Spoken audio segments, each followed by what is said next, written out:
Hey, fellow traveler. Welcome to the Third Eye Awakening podcast, a show where we talk all about spiritual and psychic awakening, magic, the shift from 3D to 5D, star seeds, ascension, multiple timelines, multiple dimensions, the universe, the multiverse, the Akashic records, all the good things. I am your host, Amy Belair, and I'm so glad to have you here with me today. Okay, let's do this. Hello, beautiful listeners. Welcome to another episode of Third Eye Awakening. Today, I'm really excited to have a conversation with John from the UK, who offered to come on and share his alternate view on life, which has gone from being utterly into science and being an atheist, a truther, and agnostic to refining his spiritual side. So welcome, John. Thank you for being here. And let's just dive right into how your perspective has evolved and what your journey's been like. Okay, well, thank you for having me, Amy. So yeah, I'm from the UK, grew up in a typical British mining town. So, mines were a really big thing in Britain. I was from a family with 3 other children. So we were quite a big family and, quite poor growing up. But my parents were Christian, so they grew up going to church every Sunday. And obviously that meant I had to go to church every Sunday as well. And at the time as a child, it just didn't interest me. After a while, I was more interested in playing football and going and spending time with my friends. So yeah, at school, I did quite well, and I was just absolutely fascinated with science. From an early age, I just wanted to question absolutely everything. How does this work? Why does it work like that? And as a child, you are quite malleable. You take on what you're told. Sometimes you don't agree with it, but usually if it's told in a really good way, you kind of take it on board, and it kind of shapes how you grow up. And I was quite lucky. I had a really good group of friends. I was out in nature all the time. So I can't say I had a bad growing up. It was really good. But for me, once science started taking hold, it kind of replaced religion for me. Atheism is it comes like hand in hand with science. Once you kind of learn, you've got evolution, you've got the Big Bang, God kind of gets taken out of the equation. It's all random, it's all happenstance, and it made sense to me. I could see the maths, I could see how the science all fit together, and for quite a few years, I just thought, the thoughts of the zodiac and esotericism and things like that were just utterly laughable. You've got science there to prove that that they can't be real. But even then, when you're told the universe is massive and it's a vacuum and what's it expanding into, even then I still find myself having niggling questions at the back of my head. So yeah, it's very strange, because I remember growing up thinking about infinite possibilities. In one universe I might have lifted my hand, in another one I didn't.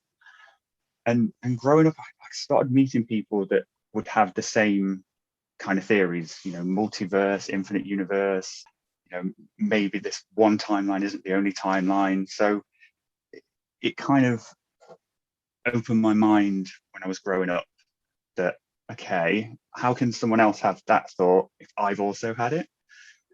But in my mid-teens, there was a big world event that happened, totally shocked the world.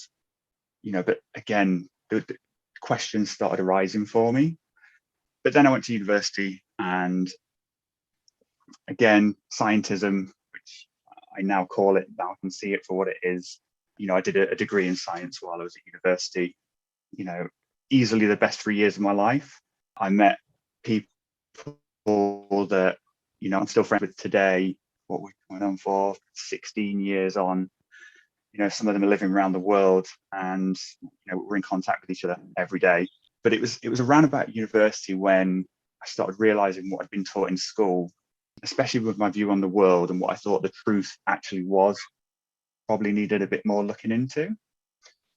And I suppose this is where I'm kind of juggling with my wanting to know the truth, and then understanding my kind of spiritual side, because I don't want to go too far down a rabbit hole about all the things I looked into while I was at university, but I think things just didn't add up. And once I realized I could be lied to about one thing, I started realizing, well, I don't know how far this goes. So after university, I traveled to Italy and Sweden. Italy and Switzerland. I did a snowboarding season out there. And it was the first time I was really, truly disconnected from anything. So, I've grown up with the internet, grown up with mobile phones, but out in the Alps, I had nothing. I could just about get on Facebook, and I could bring home probably once a month.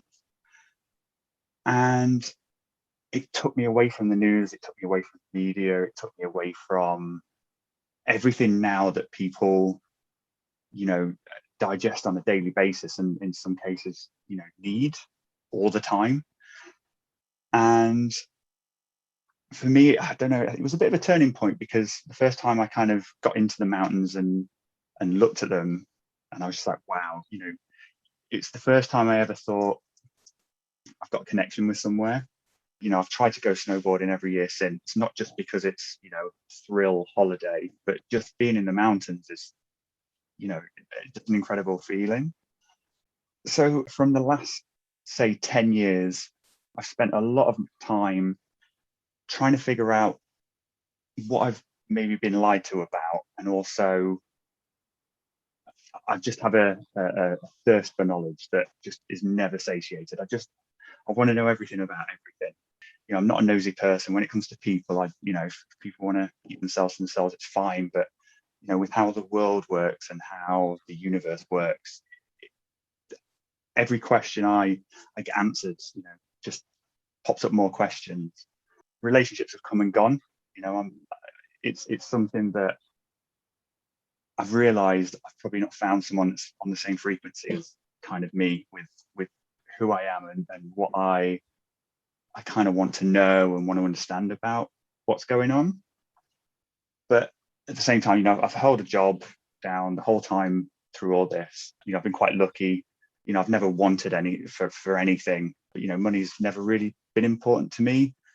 I will spend hours and hours and hours and hours, listening to other people's thoughts, and like podcasting is, it's incredible, because you can listen to someone for hours, and you can get 3 hours worth of fantastic information, or you can get maybe 2 minutes, but that 2 minutes could be absolutely mind-blowing. And I've got a fantastic example of that later on.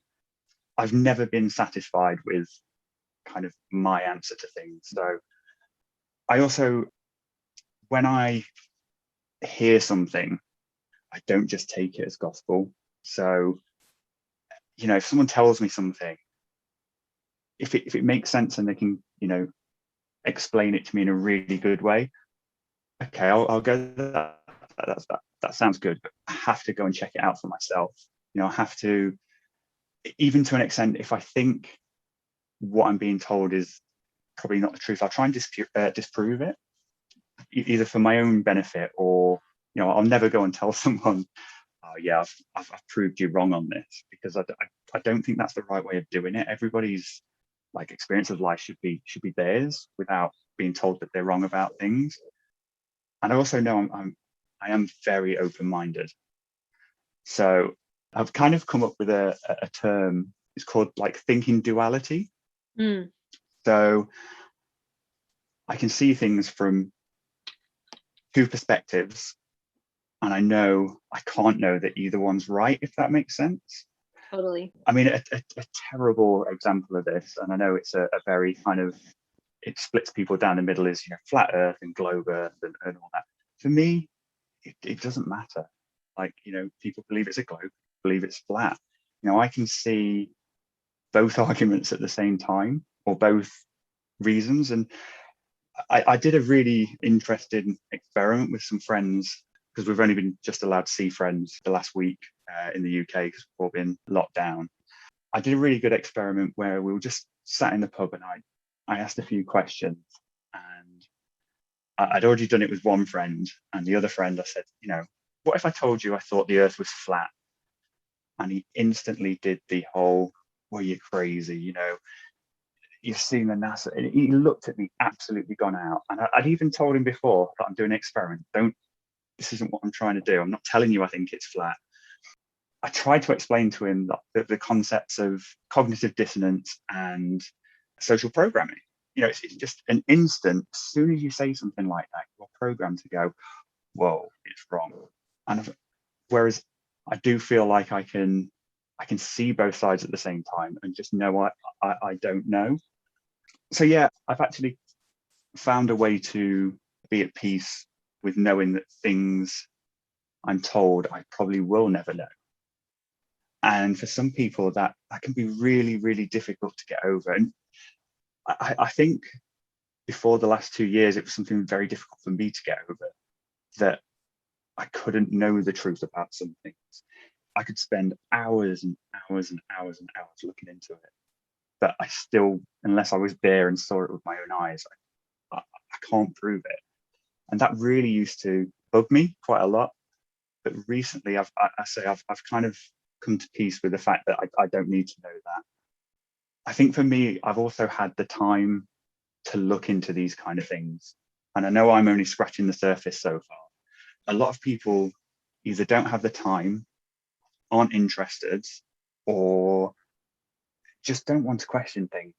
And again, I can see why.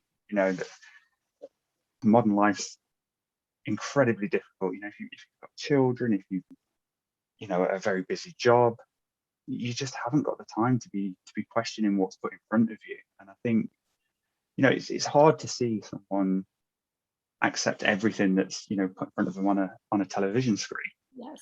Without actually questioning where that information's come from. But I think, again, what I've realized the last couple of years is the most frustrating thing is searching for truth is realizing that the truth is actually so well hidden. And the mechanisms for kind of stopping people looking into those truths is ingrained in society. You go to work, you come home, you sit in front of the TV, you eat, you probably have a few drinks and you go to bed. People don't have time to question anything that's put in front of them. And when you start talking about things in a different kind of way, you're instantly ostracized because it goes completely against their narrative. And if any scientific principles are ever questioned, and again, I'm not sitting here and saying gravity isn't real, but you start talking to someone about how gravity could be something else. Yeah, it's an instant. Well, no, the scientists have proved it, and that's what I found quite difficult with going through this and really trying to talk to people about it, because they don't understand. So the last 12 months, obviously the pandemic's been going on, and we've had pretty harsh restrictions in the UK. I think we're on lockdown 3.0 right now. We're just coming out of it, fingers crossed. But for me, it gave me a lot of time to look into things that I probably never would have. I was not at work in the first lockdown, but I've worked ever since the last couple. And one of the things I looked into was a guy called Mark Roden and his mathematics around vortex maths and something called the Roden coil. Now, like I said to you before, I am in no way, shape or form qualified enough to go into the intricacies of his mathematics and how he came up with these things. But, when I looked into it, it was just eye-opening. And this is even before I'd gone through kind of the spiritual side of things. It was it just made absolute sense to me. Growing up, we're all talked about Tesla and his amazing inventions. I guess that's a bit hypocritical, because then I'm saying, well, he came up with all this science, and I'm saying science isn't always fact. But it was only when doing a bit of kind of digging into Tesla and a few things that I came across a quote from him. Again, I'm not 100% sure if it's genuine, because he was around in the Victorian times, but he said something along the lines of, if you knew the magnificence of the 3, 6, and 9, you'd have a key to the universe. that's when I found a talk on vortex mathematics, and that kind of concept jumped out at me. And maths to me isn't quite like science, because it's the wool can't be pulled over your eyes in maths. If I give you 3 apples and said you've got 2, you'd be able to tell me straight away that that's not right. Whereas when Mark Roden it's a 2-hour presentation. I genuinely recommend, if anyone has any kind of interest in mathematics, that they go and look at it. But the thing that really jumped out at me was the Mobius circuit, and that's I think the first image I sent with you with the numbers on it. Yeah. So anyone who has any kind of knowledge of computers will know the sequence 1, 2, 4, 8, 16, 32. It's all how computers work. It's all about how memory works. So you get 64 meg card, you get 128 meg card. It always doubles. And that's just kind of how coding goes. So in the Mobius circuit, once you get to a double-digit number, you add the 2 together to get back to a single digit. So if you've got the picture up, or you're able to look at it. Yes. So if you start at 1, you double 1, and obviously you get to 2. You double 2, you get to 4. You double 4, you get to 8. So you've gone to the top left of the circuit. And then when you double 8, you obviously get 16. But the way Roden's mathematics works, you add the 2 digits together to keep it a single number. So you go to 7. A double 7 is 14. You add the 2 digits together, you get to 5. Double 5, you get to 10. And 1 and 0 is 1. And it forms the circuit. Yes. So, that's a continuous cycle. It's also what he calls an infinite loop. And there's some fantastic presentations where he can talk about how the yin yang works, and it forms the 8, which is also an infinite loop. I don't know why it just jumped out at me, and I thought, this is amazing. There's something in this. But as you can see on the image, 3, 6, and 9 are never part of the loop. No. And he kind of talks about how, Tesla's 3, 6, and 9, if you can unlock that, you'll have the key to the universe. Now, he does then go into a lot more further detail about how you can use the 3, 6, and 9, use it as a negative and square it. And I'm afraid that's where it lost me. But the beauty of that is, it's something quite simple you can look at and understand. 3, 6, and 9 have always played a big part in my life. I was born on the 6th. The 6 is a really important number in nature. Hexagons are, an incredible shape. They're found in nature, honeycombs, snowflakes, apparent North Pole on Saturn, a cuboid's outline, plant fibers. Everywhere you look in nature, you'll find a hexagon. So 6 is obviously a really important number. And it's interesting that computers use the 1, 2, 4, 8, 16, 32. Obviously they don't bring it back to single digits, but that means 3, 6, and 9 technically aren't part of computer programming. Like I say, the maths from there I lose a little bit, because it's a 2-hour presentation and I understood the first half an hour. So when you take that kind of mathematics, you can turn the Mobius circuit into a toroid. And that's the second image I sent you. And very often people who can't see it, a toroid is basically a donut. When I saw the donut, my mouth dropped, because when I first saw the Mobius circuit, I was like, if it does that, it must kind of whirl around each other and go round. And I think a few months later, I watched a documentary on something completely different in nature. And they were talking about apples and oranges. And when you actually look at a cross-section of an apple and orange, it forms a perfect toroid. Because Right. it emanates out from the center and comes back in the bottom. And then when I realized that, I thought, you can actually see these everywhere. So you look at the magnetic field of a magnet, it's a toroid. It kind of goes out and comes back in a certain point.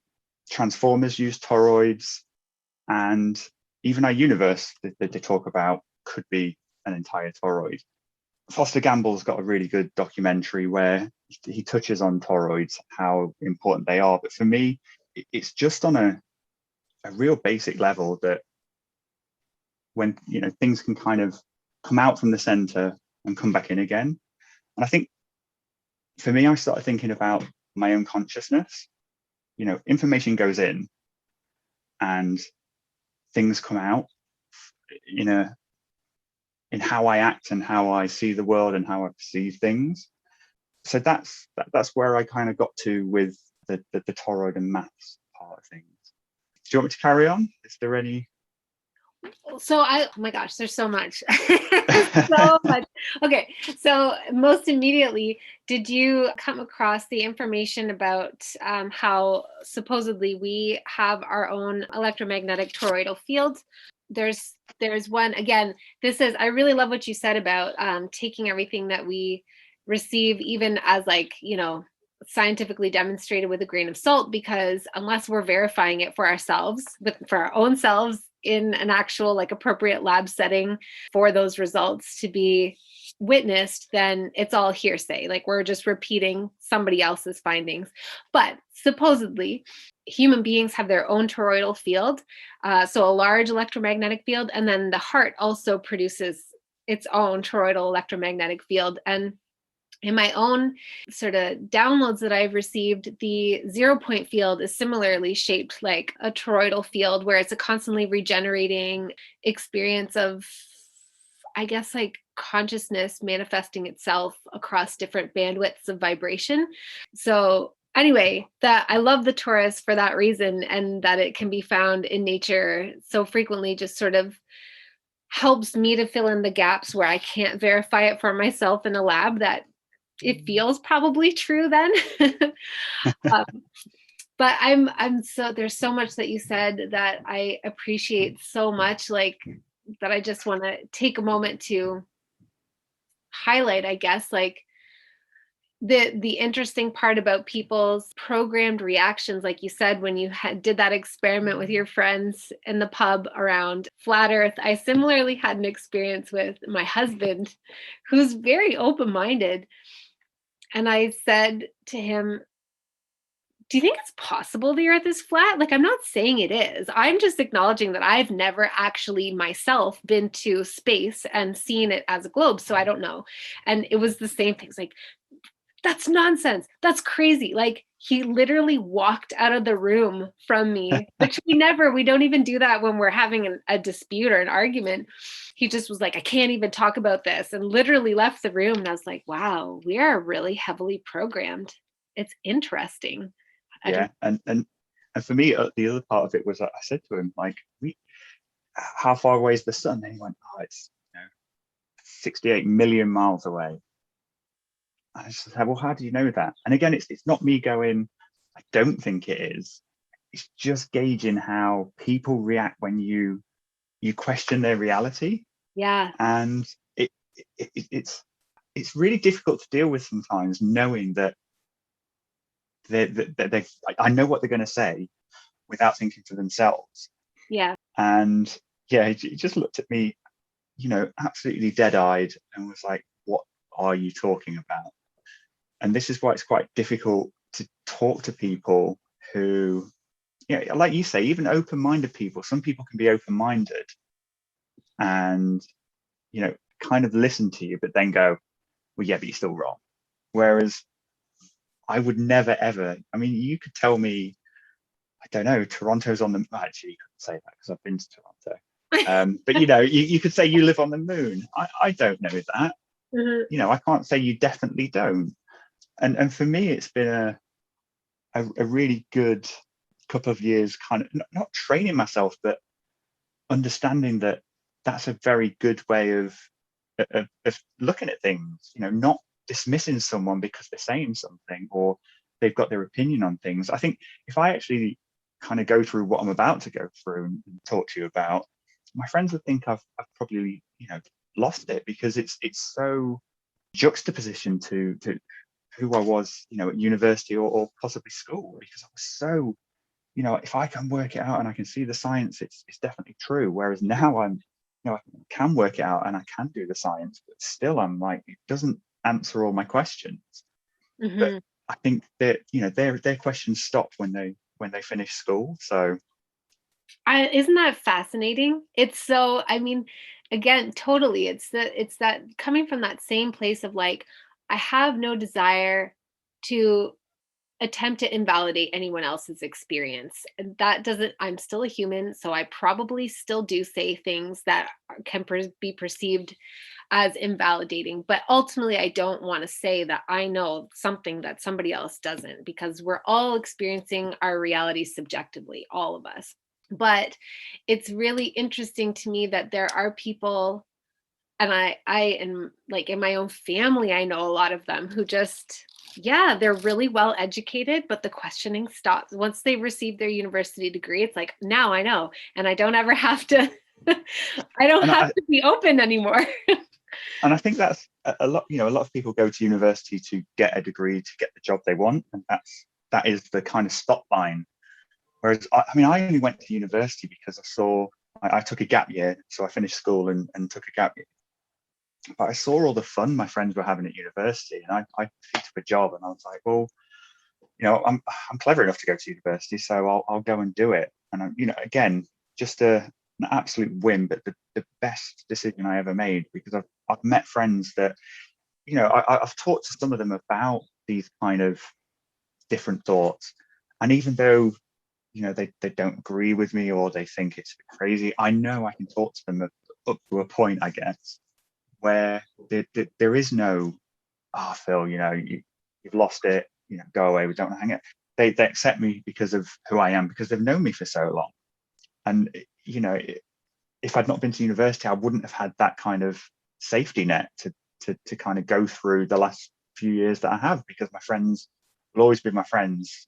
They might think I'm crazy about some of my opinions on things, but we've been through so much. We've lived abroad, a couple of us, so it's not one of those things where I do worry that I'm going to like ostracize them or alienate myself. So Do they appreciate you as like, are you kind of the like eccentric scientific guy in the group? I hate to put a label on it, but I am the kind of truther guy.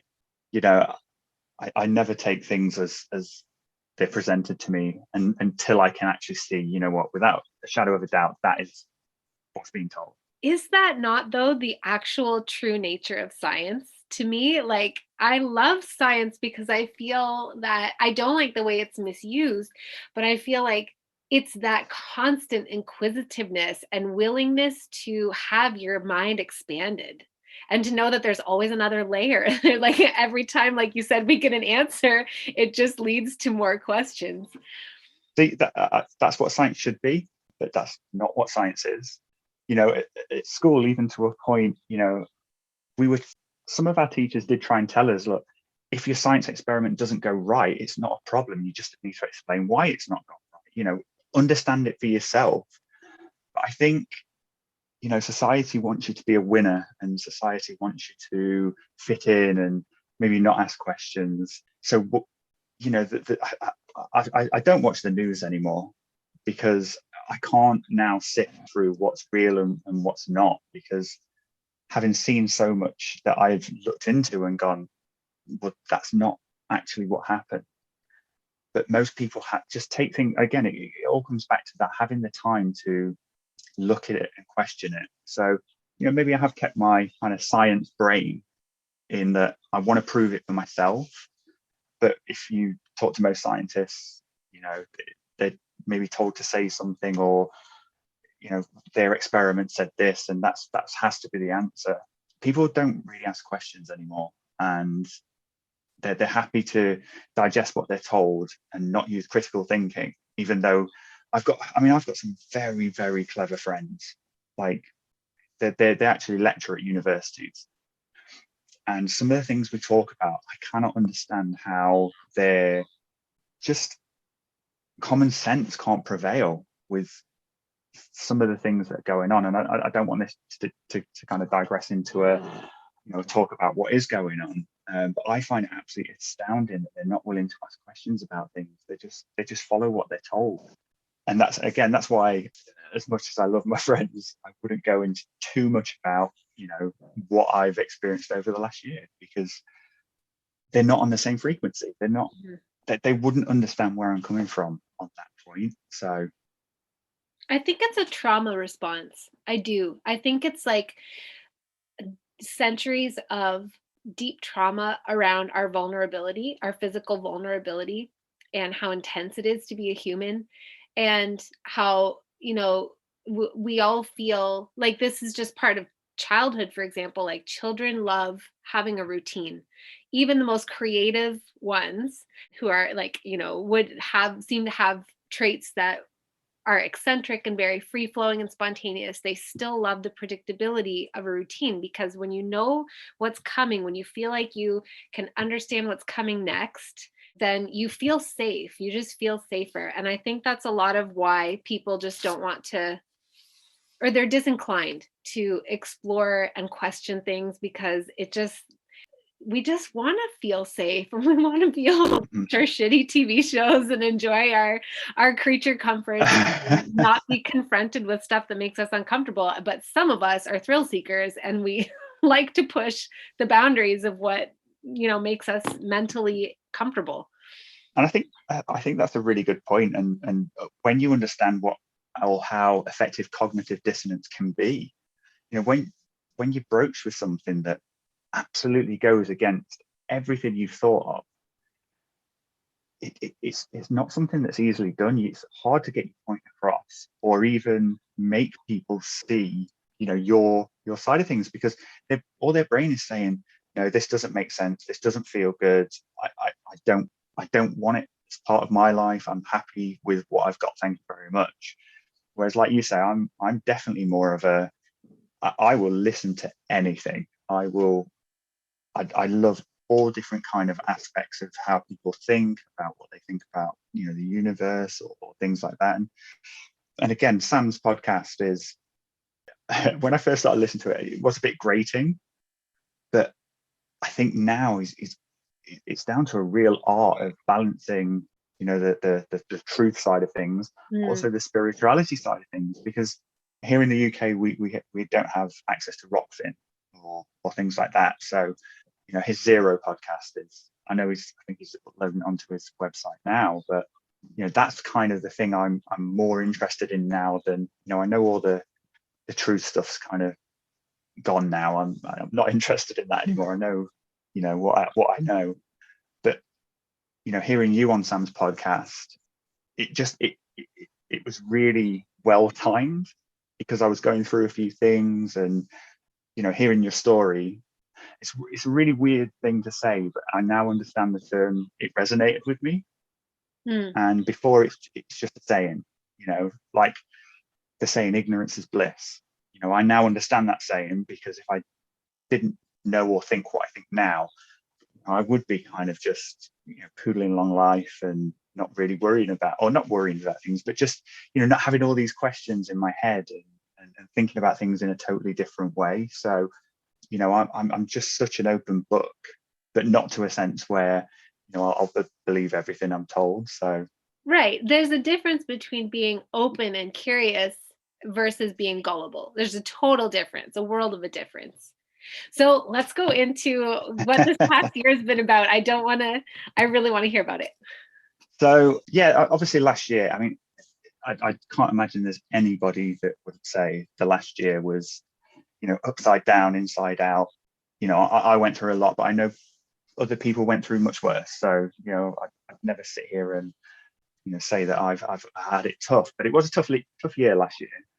But that's when, I can't put my finger on it, but it's where my eyes were open to 5D ascension, and just things just started clicking when I listened to a few people. And again, I'm not naive enough to go, I heard these people and now this is my entire truth. it's been a slow process. It's been one thing clicked into another and another and another. Spirituality, I think, is something that's societally ridiculed to a point where, like I say, it's not something I'd probably talk to my closest friends about. I've said to them I'm now more looking into spirituality side of things than the truth. But yeah, over the last 12 months, it's really kind of gone into sixth gear. So last year, towards the back end of last year, I hit a bit of a low point. I'd really looked into COVID as much as I could. I had my own theories on it, but something just at the time found me entirely by circumstance. And I'd looked into the conjunction of Jupiter and Saturn in December's solstice. I've always been interested in kind of stars and space and things like that, but I'd never really paid attention to something like this. Unfortunately, in Britain, it was completely overcast. We didn't get to see it, or we didn't get to see it where we were. We didn't either. But I just felt compelled to look into it. And I have no idea why. It wasn't just the movements and the event, but it's kind of what it could signify. And again, I can't exactly remember how I came to listen to her rant, but have you ever heard of Amy Says What the WTF? Yeah. I'll put it politely because I've not had a swear yet. I heard her again on Sam's podcast, but I can't actually remember how I came to listen to her rant, because again, not on Rockfin. I keep getting kicked off Twitter. I have no idea why. But yeah, I just happened to come across a 5D awakening rant, and I listened to it, and like, to say it resonated with me is not enough. I literally shook when I listened to it, because everything she was saying had happened to me in the last kind of 6 months, 12 months, to a point where I was like, this can't just be like coincidence. This isn't, sounds really corny, but it felt like her rant was talking to me. And all the things had hit me in the last 6 months. I'm a big believer in trust your gut. When your gut's telling you something, it's usually for a reason. I've only ever had anxiety twice in my life. One, I know kind of what it was about and why. Again, I had a gut feeling about something that it turned out to be right. But last year, around December, I started getting anxiety, and I couldn't understand why. I had no idea what it was all about. But after I listened to Amy's rant, I was like, okay, this now kind of feels like there's something there. And I'm actually very lucky that I managed to reach out to Amy and, talk to her about it. And she let me listen to the rant a couple of more times because she put it onto Rockfin. She even uploaded some things to her personal YouTube again, so I could watch them in preparation for this. But everything she said, if you're feeling these things, it's probably because you're going through, 5D ascension. And now if you told me that 12 months ago, probably would have laughed in your face and gone, no. But ever since then, every point that Amy talks about, or all these kind of pointers, they hadn't just happened, they're now getting more frequent. I'm now, I'm seeing multiple digits on time. A really strange one that she didn't cover, but I've definitely noticed, is when I have had time to kind of watch TV programs, I'm watching them from different eras. I'm seeing the same actors pop up. It's like, oh, he's in that, but I'm watching this from 10 years later. Yeah. And it's something I've never done before. And I guess another big point for me was, as I've grown up, I've never really seen time as like years and months and weeks. I've always seen my life in chunks. So there's, a chunk to a certain point, and then there's a chunk where I was at university, and a chunk where I was, it's never, like, time isn't something I measure in a numerical way, for example. So yeah, that it's kind of, once that happened, and I realized what it meant. I've just found I don't know, it's hard to explain. Like I said to you, because it's so new, it's not like I can say, oh, now I think, X, Y, and Z.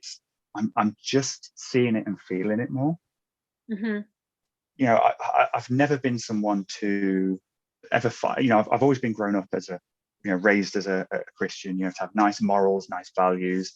And that's just me as a person. But now to kind of have this extra layer of something, I find incredible, but also slightly confusing, because it's, what does it mean for me? And I suppose that's kind of where I am with that at the moment. Yeah. So I'm really excited. I hadn't heard her rant. I'm totally gonna go and check it out. Basically, the way it makes sense to me, and I don't know if this will resonate with you, but is that lately I've been really integrating on an even deeper and deeper level that, oh, holy shit, this is actually a dream. We are living, we are fragments of the God mind playing different characters in God's vivid and very intense dream. And that it feels to me that separation is an illusion, but it is real because based on how we are perceiving it. So I don't mean it in a kumbaya way, like we're all one and we're love and light. And like really we are, but it's way more interesting and complicated than that. But more like I kind of see it now as though so many of us within the dream are sleepwalking, and we're like punching each other and stabbing each other and fighting and stuff because we are having an internal hallucination and we're projecting it onto each other, and we don't we're not awake, so there's so much chaos in the way that we navigate this experience. And as we wake up and go through this process of ascending to me, it's 5D consciousness. And then once we get through 5D, the rest of it's so easy. This is like waking up out of 3 and 4D, which is physical reality and the temporal experience. That's the hard part because it's so like engaging. It's so believable. But as we go through the 5D ascension experience, it's like suddenly we get into this slipstream where the simulation all starts like syncing up and we end up in this flow. And that's where all those repeating sequences of numbers are happening, and where repeatedly, like seeing all these actors that you weren't deliberately trying to like watch all of Robert Redford's, entire like film catalog, right? Like Yeah. it's just like being like, huh, and huh, and huh. It's like we enter into this slipstream, and the flow sort of takes us, and all of that seeming randomness and chaos starts to turn into Line. confusion. Yeah. Yeah. And that, I think that's, for me, it's becoming more and more prevalent. And it's not like I'm purposefully going out and looking for it. It's just there. It's things will just click and I'm like, now I understand. Whereas before I'd be like, oh, that's really weird. Whereas now I'm, like you say, they say where you said going into a slipstream is a very good analogy for it, because things seem to be just coming in and going down the same path. I mean, I've heard some very good analogies that again have really resonated with me. Someone was talking about how, everyone's going through their journeys in a different way. And it's like, the train's leaving the station and you can either get on it when it's stopped, or you can get on it when it's going. But, the train might leave some people behind. And, I love my friends to bits. They're amazing people.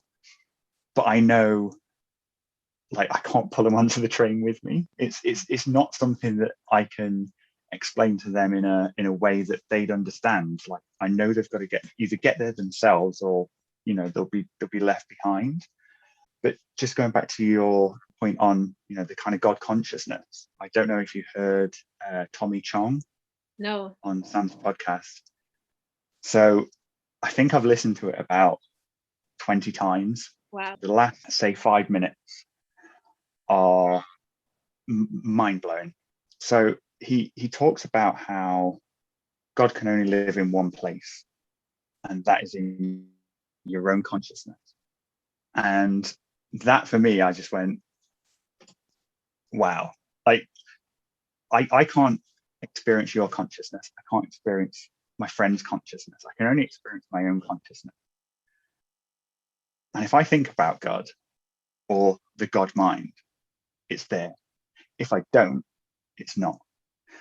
And again, kind of circling back to where I started, once you realize that everything is designed to stop you thinking like that, and everything that's going on, if you just think about God or the God mind and understand where you are, the rest doesn't really matter. And I highly recommend, anybody who's listening to the podcast probably goes and listens to, I love Sam's podcast. It took a while. It is great, but some of the people he's getting on now are just absolutely fantastic. And Tommy Chong was incredible. I really can't big that podcast up enough. It was absolutely mind blowing for me. I'm excited to listen to it, and I totally agree with you. Like I've been coming to that on my own as I really deepen into this understanding that this is a dream, or that's how it translates to my understanding, right? That's kind of more symbolic of, rather than being literal, but that feeling of like nothing else really matters. It really doesn't matter, which can sound nihilist, but it actually feels extremely liberating, and like I'm just connected more deeply into my own power. And interestingly, as I integrate this, my own manifestation processes have sped up considerably, because I think when I return into my own power and into that sense of like connection with the God consciousness, but not needing it to be anywhere else, or not worrying about anybody else's experience of it or anything like that, I lose so much of the residual resistance I had, and like bullshit programming and beliefs that kept me separate from sort of influencing the simulation the way I'm able to. Because I think that's what's really happening. Like I use the word simulation, but I mean that experience of like dreaming, right? Like we influence our own dreams when we're sleeping, and lucid dreamers, like they know how to do Yeah. it. They're awake within the dream. And I think that's what's happening, is we're waking up within the dream and we're like, oh, like I have all this influence. I have all this power that really I'm projecting so much of my own perception, and the simulation that is the dream, the realm that we're in, just responds. It just renders something that matches my perception. And it's been really good to kind of hear other people talking about the same thing. I've lucid dreamed a few times, and it's mind blowing, but it's not something I've been able to train myself to do. It's completely random, and kind of realizing that it doesn't really matter what I think or feel. This is an experience. It's not a I might be here to do something, I might not be here to do something, but in the end, I just want to make the most of what I've got.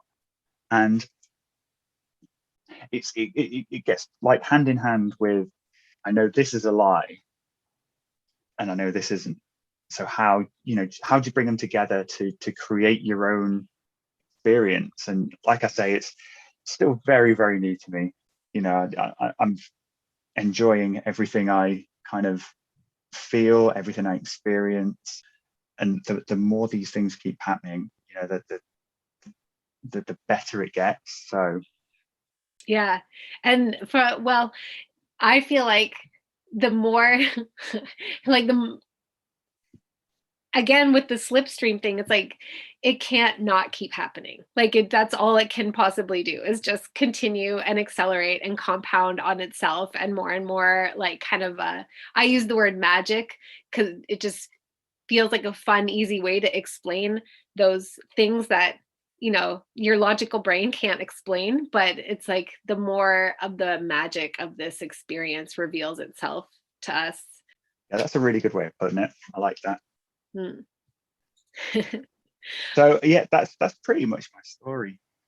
I love it. I'm really, really glad that we were able to connect and have this conversation, because even like I so appreciate even just what you shared in the first part, like I said, about the experience of going from really deeply loving science and then just it's almost like you expanded from there. Like you didn't discard science, you didn't leave it behind, you left behind the limiting suggestions that are encoded in the institutions that use science to uphold themselves.